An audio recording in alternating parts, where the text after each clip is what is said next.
Gandhi centre for rural development YouTube ചാനലായ Swadeshi GCRD ന്യൂസിലേക്ക് എല്ലാവർക്കും സ്വാഗതം. ഇന്നത്തെ എപ്പിസോഡിൽ നമ്മുടെ വീടുകളിൽ ഉണ്ടാക്കാൻ സാധിക്കുന്ന സ്ക്വാഷുകളെക്കുറിച്ചും അത്തരത്തിലുണ്ടാക്കുന്ന സ്ക്വാഷുകൾ എങ്ങനെയാണ് ഉണ്ടാക്കേണ്ടതെന്നും അത് കേടാകാതിരിക്കുന്നതിന് എന്താണ് ചെയ്യേണ്ടതെന്നുമുള്ള കാര്യങ്ങളാണ് ഞാൻ പറയാൻ ഉദ്ദേശിക്കുന്നത്. നമുക്കറിയാം, നമ്മുടെ വീടുകളിൽ, നമ്മുടെ വീട്ടുമുറ്റത്ത് ധാരാളം പഴങ്ങൾ ലഭിക്കുന്നുണ്ട്. മാമ്പഴമുണ്ട്, പൈനാപ്പിളുണ്ട്, പാഷൻ ഫ്രൂട്ടുണ്ട്. അത്തരത്തിലുള്ള സുലഭമായിട്ട് കിട്ടിക്കൊണ്ടിരിക്കുന്ന പഴങ്ങൾ ഉപയോഗിച്ച് എങ്ങനെയാണ് നമുക്ക് രുചികരമായി സ്ക്വാഷ് ഉണ്ടാക്കാൻ സാധിക്കുന്നത്, അത് വീടുകളിൽ ഉണ്ടാക്കാൻ സാധിക്കുന്നത് എന്നുള്ള കാര്യം നമ്മളെ സംബന്ധിച്ചിടത്തോളം വളരെ പ്രധാനപ്പെട്ട കാര്യമാണ്. സ്ക്വാഷുകൾ ഉണ്ടാക്കുന്നതിന് സാധാരണയായിട്ട് 2 ഘട്ടങ്ങളിലായിട്ടാണ് ചെയ്യാറുള്ളത്. അതിലൊന്നാമത്തെ ഘട്ടം പഴങ്ങളിൽ നിന്ന് അതിൻ്റെ ജ്യൂസ് എടുക്കുന്ന രീതിയാണ്, അല്ലെങ്കിൽ പൾപ്പ് എടുക്കുന്ന രീതിയാണ്. രണ്ടാമത്തെ ഘട്ടത്തിൽ ചെയ്യുന്നത് പഞ്ചസാര ലായനി തയ്യാറാക്കി, പഞ്ചസാര സിറപ്പ് തയ്യാറാക്കി അതെങ്ങനെയാണ് തയ്യാറാക്കേണ്ടത് എന്നുള്ള കാര്യമാണ്.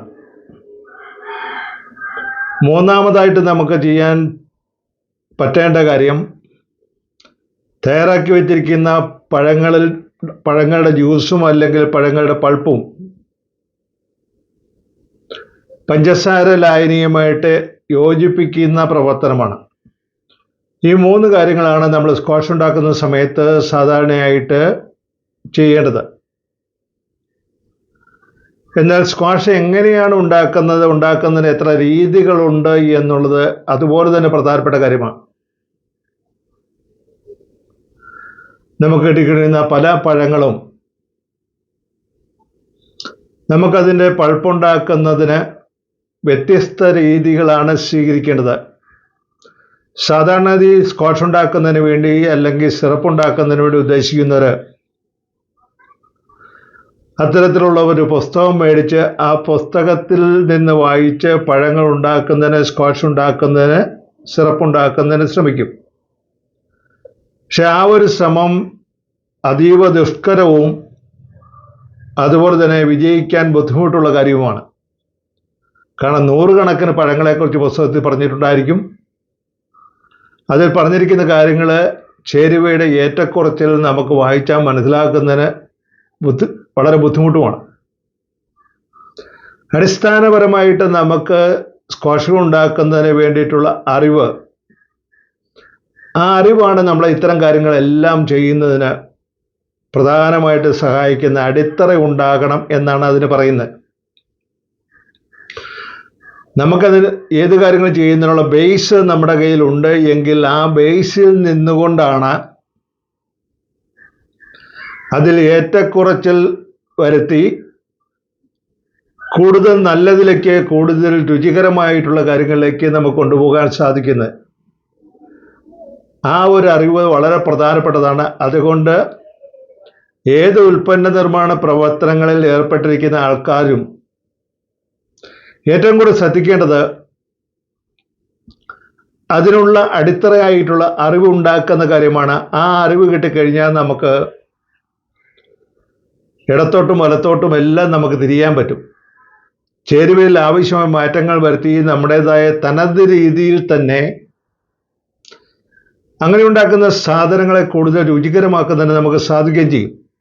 അതുകൊണ്ട് തന്നെ സ്ക്വാഷ് ഉണ്ടാക്കുന്ന പ്രവർത്തനങ്ങളിൽ ഏർപ്പെടുന്ന ആൾക്കാർക്ക് അതിനാവശ്യമായ ബേസ്, അടിത്തറ അതുണ്ടാകുക എന്നുള്ളതാണ് വളരെ പ്രധാനപ്പെട്ട കാര്യം.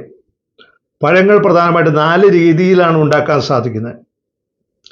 അതിലൊന്നാമത്തേത് തണുത്ത രീതിയിൽ പഴങ്ങളിൽ നിന്ന് പൾപ്പെടുത്ത് സ്ക്വാഷ് ഉണ്ടാക്കുന്ന രീതിയാണ്. അത്തരത്തിൽ ഉണ്ടാക്കാൻ സാധിക്കുന്ന സ്ക്വാഷുകൾ, പൈനാപ്പിൾ അങ്ങനെ ഉണ്ടാക്കാൻ സാധിക്കും, മാമ്പഴം അങ്ങനെ ഉണ്ടാക്കാൻ സാധിക്കും, പാഷൻ ഫ്രൂട്ട് അങ്ങനെ ഉണ്ടാക്കാൻ സാധിക്കും. അപ്പോൾ ഇത്തരത്തിലുള്ള സാധനങ്ങളെല്ലാം നമ്മൾ സ്ക്വാഷ് ഉണ്ടാക്കുന്ന സമയത്ത് തണുത്ത രീതിയിലാണ് പഴങ്ങളിൽ നിന്ന് പൾപ്പ് ഉണ്ടാക്കേണ്ടത്. അതല്ല എങ്കിൽ സംഭവിക്കുന്ന ഏറ്റവും പ്രധാനപ്പെട്ട പോരായ്മ ആ പഴങ്ങളുടെ സ്വാഭാവികമായിട്ടുള്ള ആ കളർ നഷ്ടപ്പെടുന്നതിന് അത് കാരണമാക്കും. അത്തരത്തിലുള്ള കളറ് നമുക്ക് പിന്നീട് അതിലുണ്ടാക്കിയെടുക്കാൻ സാധിക്കില്ല. അതോടൊപ്പം തന്നെ മറ്റൊരു കാര്യവും, സ്വാഭാവികമായി തണുത്ത രീതിയിൽ സ്ക്വാഷ് ഉണ്ടാക്കുന്ന സമയത്ത് ആ പഴങ്ങൾ പിഴിഞ്ഞെടുക്കുന്ന സമയത്ത് അതിലെ പൾപ്പ് നമുക്ക് എളുപ്പത്തിൽ കിട്ടണം. അങ്ങനെ എളുപ്പത്തിൽ പൾപ്പ് കിട്ടുന്ന രീതിയിലുള്ള സ്വാഭാവികമായി അതിലടങ്ങിയിരിക്കുന്ന കളർ നഷ്ടപ്പെടുത്താതിരിക്കത്തക്ക രീതിയിലുള്ള പഴങ്ങളിൽ നിന്നാണ് നമ്മൾ തണുത്ത രീതിയിൽ പൾപ്പ് ഉണ്ടാക്കുന്ന രീതി സ്വീകരിക്കേണ്ടത്. രണ്ടാമത്തെ സ്ക്വാഷ് ഉണ്ടാക്കുന്ന രീതി പഴങ്ങൾ ചൂടാക്കി പൾപ്പുണ്ടാക്കുന്ന രീതിയാണ്. അത്തരത്തിൽ നമ്മൾ പൾപ്പുണ്ടാക്കുമ്പോൾ സ്വാഭാവികമായും പഴങ്ങൾ തിളപ്പിക്കും. പഴങ്ങൾ തിളപ്പിക്കുന്ന സമയത്ത് മാത്രമാണ് അതിലടങ്ങിയിട്ടുള്ള പൾപ്പ് പൂർണ്ണമായിട്ട് നമുക്ക് കിട്ടുന്നത്, അല്ലെങ്കിൽ ജ്യൂസ് പൂർണ്ണമായിട്ട് നമുക്ക് എടുക്കാൻ സാധിക്കുന്നത്. അതോടൊപ്പം തന്നെ ആ പഴങ്ങളുടെ പുറംതൊലിയിൽ അടങ്ങിയിട്ടുള്ള കളർ കൂടി നമുക്ക് കിട്ടേണ്ട ആവശ്യമുണ്ട്. അങ്ങനെ കളർ കിട്ടുന്നതിൽ കൂടി ഉണ്ടാക്കിയെടുക്കാൻ സാധിക്കുന്ന സ്ക്വാഷുകളുടെ വിഭാഗത്തിൽ വരുന്നതാണ് ഏറ്റവും പ്രധാനപ്പെട്ട സാധനമാണ് മുന്തിരി. ഇപ്പോൾ മുന്തിരിയിൽ നിന്ന് നമ്മൾ സ്ക്വാഷ് ഉണ്ടാക്കുന്ന സമയത്ത് മുന്തിരി നമ്മൾ തിളപ്പിക്കുകയാണ് ചെയ്യുന്നത്. അങ്ങനെ തിളപ്പിച്ച് പഴത്തിൻ്റെ തൊലിയിൽ അടങ്ങിയിട്ടുള്ള കളറ് നമുക്ക് ജ്യൂസിലേക്ക് അല്ലെങ്കിൽ പൾപ്പിലേക്ക് ലഭിക്കുകയാണ് അത്യാവശ്യമായിട്ടുള്ള കാര്യം. മൂന്നാമത്തെ രീതി സ്ക്വാഷ് ഉണ്ടാക്കുന്നതിന് വേണ്ടി നമ്മൾ സ്വീകരിക്കുന്നത് പഴങ്ങൾ ആവി കയറ്റുന്ന രീതിയാണ്. പഴങ്ങൾ ആവി കയറ്റുന്ന രീതിയിൽ നമ്മൾ സ്ക്വാഷ് ഉണ്ടാക്കുന്ന സമയത്ത് നമ്മൾ സാധാരണഗതിയിൽ അതിനായിട്ട് ഉപയോഗിക്കുന്ന പഴങ്ങൾ ചക്കപ്പഴത്തിൽ നിന്ന് സ്ക്വാഷ് ഉണ്ടാക്കുന്ന സമയത്ത് ചക്കപ്പഴം ചെറുതായിട്ട് കഷ്ണങ്ങളാക്കി നുറുക്കിയതിന് ശേഷം അതിനെ ആവി കയറ്റുകയാണ് ചെയ്യുന്നത്.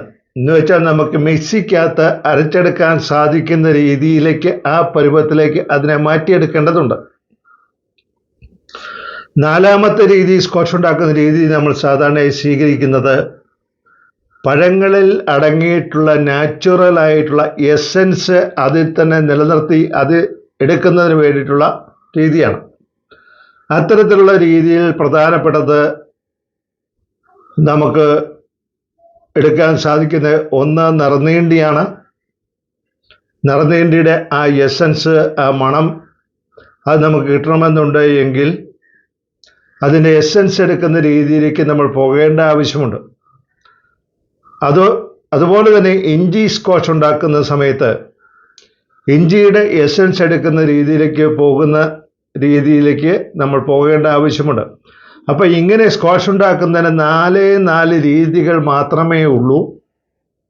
അതുകൊണ്ട് തന്നെ സ്ക്വാഷ് ഉണ്ടാക്കുന്നതിന്, സിറപ്പ് ഉണ്ടാക്കുന്നതിന് അടിത്തറ അറിയാവുന്ന ഒരാൾക്ക് വളരെ എളുപ്പത്തിൽ സ്ക്വാഷ് ഉണ്ടാക്കുന്നതിനുള്ള വിവിധ രീതികൾ 1000 പഴം കൈ കിട്ടിയാൽ പോലും ആ പഴങ്ങളെല്ലാം ഉപയോഗിച്ച് എങ്ങനെയാണ് എളുപ്പത്തിൽ സ്ക്വാഷ് ഉണ്ടാക്കേണ്ടത് എന്ന് അറിയാൻ സാധിക്കുന്ന ആ ഒരു തിരിച്ചറിവ്, ആ ഒരു ബേസിക് ആയിട്ടുള്ള അറിവ് നമ്മുടെ കയ്യിലുണ്ടാവും.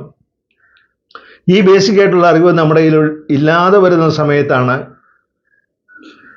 എങ്ങനെയാണ് സ്ക്വാഷ് ഉണ്ടാക്കുന്നത് എന്നറിയാൻ പാടില്ലാതെ നമ്മൾ പകച്ചു നിൽക്കുന്നതും അതുപോലെ തന്നെ തെറ്റായ രീതിയിൽ ചെയ്യുന്നതും. അങ്ങനെ തെറ്റായ രീതിയിൽ ചെയ്യുമ്പോൾ അത്തരത്തിലുണ്ടാക്കുന്ന സ്ക്വാഷുകളൊന്നും രുചികരമാകില്ല. അത് കേടാകാതെ സൂക്ഷിക്കുന്നതിന് ബുദ്ധിമുട്ടുണ്ടാകും.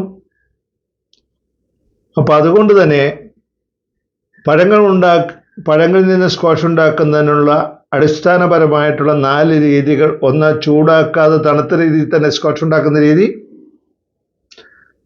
2, തിളപ്പിച്ച് സ്ക്വാഷ് ഉണ്ടാക്കുന്ന രീതി. 3-മത്തേത് ആവി കയറ്റി സ്ക്വാഷ് ഉണ്ടാക്കുന്ന രീതി. 4-മത്തെ എസൻസ് എടുക്കുന്ന രീതി. ഈ 4 രീതികൾ നമ്മൾ മനസ്സിലാക്കി കഴിഞ്ഞാൽ ഈ 4 രീതികൾ ഉപയോഗിച്ച് നമുക്ക് സ്ക്വാഷ് ഉണ്ടാക്കുന്ന ഒരു പഴം നമ്മുടെ ഈ കിട്ടുന്ന സമയത്ത് തന്നെ അത് ഏത് രീതിയിലാണ് അതിൽ നിന്നുള്ള പൾപ്പ് എടുക്കാൻ സാധിക്കുന്നത് അല്ലെങ്കിൽ ജ്യൂസ് എടുക്കാൻ സാധിക്കുന്നത് എന്ന് നമുക്ക് ആ നിമിഷം തന്നെ നമുക്ക് മനസ്സിലാക്കാൻ സാധിക്കും. അപ്പം അങ്ങനെ മനസ്സിലാക്കിയതിന് ശേഷമാണ് ഏത് രീതിയിലാണ് പഴത്തിൽ നിന്ന് സ്ക്വാഷ് ഉണ്ടാക്കുന്നതിന് വേണ്ടി അതിൻ്റെ ജ്യൂസ് അല്ലെങ്കിൽ പൾപ്പ് എടുക്കാൻ പോകേണ്ടത് എന്നുള്ള കാര്യത്തിലേക്ക് നമ്മൾ തീരുമാനമെടുക്കുന്നത്.